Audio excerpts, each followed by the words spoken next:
BRS MLC Kalvakuntla Kavitha చేసిన వ్యాఖ్యలు తెలంగాణ రాజకీయాల్లో మరోసారి తీవ్ర దుమారం రేపుతున్నాయి. ఆమె తండ్రి పార్టీ అధినేత కేసీఆర్ కు రాసిన వ్యక్తిగత లేఖ లీక్ కావడంపై తీవ్ర ఆవేదన వ్యక్తం చేశారు కవిత.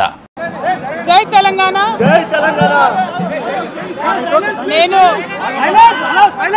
నా కొడుకు ఆదిత్య గ్రాడ్యుయేషన్ సెరమనీ పూర్తి చేసుకొని అమెరికా నుండి వచ్చే లోపల మరి ఏదో లేఖ లీక్ అయిందని చెప్పి గత 2-3 రోజులుగా చాలా హంగామా నడుస్తున్నట్టుగా తెలుస్తూ ఉన్నది.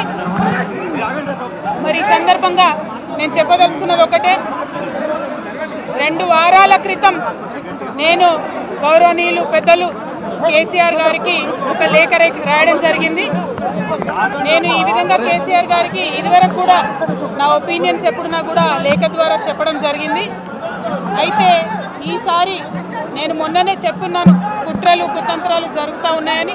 నేను చెప్పిన కొద్ది రోజుల్లోనే మరి నేను అంతర్గతంగా కేసీఆర్ గారికి రాసినటువంటి ఉత్తరం బహిర్గతం కావడం అన్నది, ఇది మరి ఏం జరుగుతుందో అన్నది పార్టీలో ఉన్నటువంటి మనందరం, తెలంగాణ ప్రజలందరూ కూడా ఆలోచించుకోవాల్సినటువంటి విషయం. నేను అమెరికా పర్యటన ముగించుకుని హైదరాబాద్కు వచ్చిన కవితకు శంషాబాద్ ఎయిర్పోర్టులో జాగృతి కార్యకర్తలు, అభిమానులు ఘనంగా స్వాగతం పలికారు. ఈ సందర్భంగా మీడియాతో మాట్లాడుతూ, వరంగల్ సభ అనంతరం 2 వారాల క్రితమే నా అభిప్రాయాలతో ఒక లేఖను కేసీఆర్కు పంపాను. లేఖ ఎలా బయటకు వచ్చిందో అర్థం కావడం లేదని, దీని వెనుక కుట్రలు, కోవట్రులు హస్తం ఉన్నట్లు అనుమానం వ్యక్తం చేశారు కవిత.